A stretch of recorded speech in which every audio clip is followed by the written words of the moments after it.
Hey guys, I'm going to make a video for my Magicka Nightblade. This will be an endgame trials build, so I hope you enjoy. Please leave a like and subscribe if you're so inclined, and enjoy the video. So to start off, I'm going to go through my front bar. I have Merciless Resolve, Funnel Health, Inner Light, Impale, and Twisted Path. It's actually Refreshing Path right now, but that's because I was running Maelstrom and I'm going to run it right after. But if I was running Trials, I'd go and have it morphed into Twisted Path.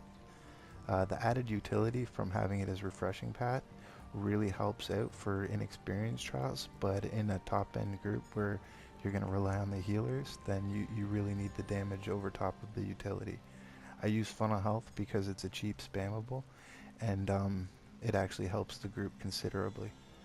So I also have Elemental Range on the front bar. My back bar is Harness Magicka, Siphon, Inner Light, Crippling Grasp, and Wall of Elements. I double bar Inner Light for the passive Magicka from the Mages Guild, and then I also have Soul Harvest for the passive Ulti-Jin and the Assassination ability. As you can see in my consumables, I have right now Essences of Spell Power, and this build runs on Witch Mother's Potent Brew. We'll go into gear. So I have an Inferno Staff, it's Nerd Honed.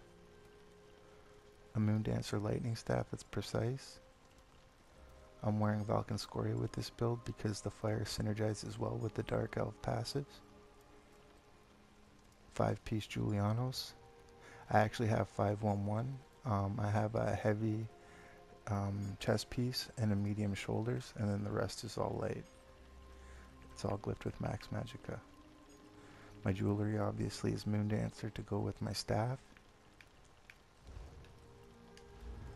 This is approximately what my stats look like.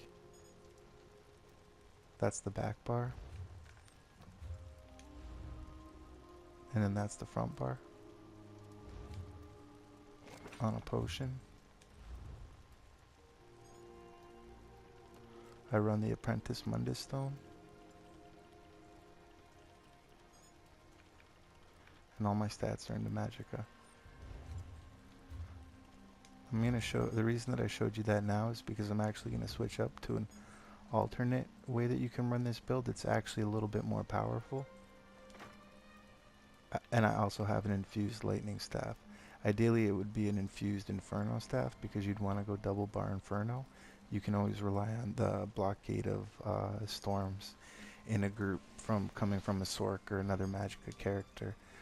Because I'm a Dark Elf, I'd really like to wear as much fire as possible, but just through RNG, I don't have the luxury of having either a Precise, Nerd Honed, or infused MD or IA staff, so I'll put the lightning staff on. Oh, all the jewelry is glyphed with spell damage.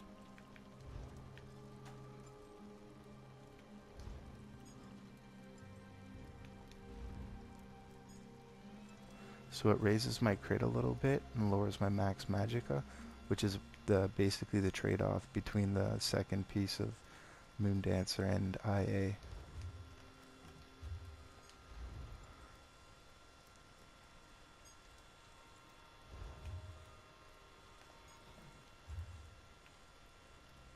If I really want to get swanky with it, I can also replace, well, I actually can't right now. I'd have to run Narianeth to be able to do this, but I could actually, just to show you, I could also put on Infallible Ether, and I actually like the way that it makes my character look, but it's just not best in slot for trials because usually somebody else has Infallible Ether on.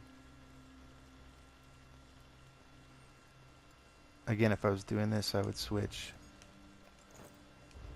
so that I can achieve my 511.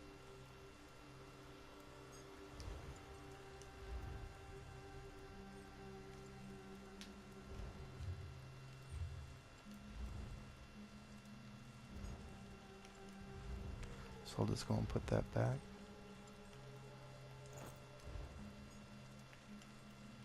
I'll actually leave on the Infallible Ether.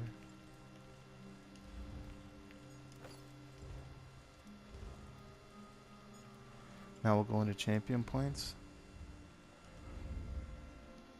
In the Thief, I have 40 into Warlord, 75 into Arcanist, and 75 into Tenacity in the Lover. And in the Shadow, I put 1 into Befoul, 20 into Tumbling, and 9 into Shadow Ward. It'd be best to probably put all of this into Shadow Ward. I prefer to dodge or to tumble. I prefer to roll dodge a lot of the times, but that's just me personally. And the 1 into Befouled is just a little tip. When you're respecking your champion points, there's jump points, and a lot of you know this, but for those of you that don't, so right now I have 1 point into Befouled, and it gives me 1.1%. Now, if I was to put another point in there, and for some strange reason it was only to give me a maximum of 1.9%, that second point would actually become a waste because it's not achieving over a full percentage point, and that for some reason the numbers round down. So, for example, in Arcanist or in Tenacity, you get 14% at 75, yet you don't achieve 15% unless you put a full 100 in there. So if I was to go and put 99 into either one of these, I would have 14.97%, I believe, which would actually be a waste of all the 24 champion points that I put in there to achieve that. That's just a little note there. So in the Apprentice, I have 40 into Elfborn, 37 into Elemental Expert, and 31 into Spell Erosion, 37 into Master at Arms, and 75 into Thaumaturge to achieve the Perfect Strike passive and to achieve the Exploiter passive. The Exploiter passive is actually really important for Trials. As I said earlier, the Lightning Staff will Lightning Staff Wall of Elements will usually be run by one of the members of the group, which will provide off balance for the rest of the group, and that's something that I could take advantage of. Now, if you have an IA or MD or even a Master Architect infused Inferno staff to go along with the infused Nirnhoner Precise VMA staff, you'd be better off to run 2 Inferno staffs as opposed to Lightning. The red, I'm just going to show this, but I'm not going to read it out, and I'm not going to suggest you put your points in this way. I change them up for every trial that I run.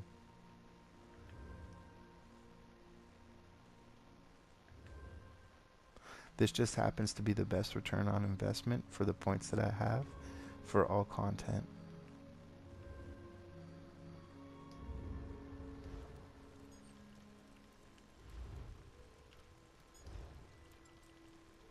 So that's about it. I hope you guys enjoy playing your Magicka Nightblade as much as I do. Take care.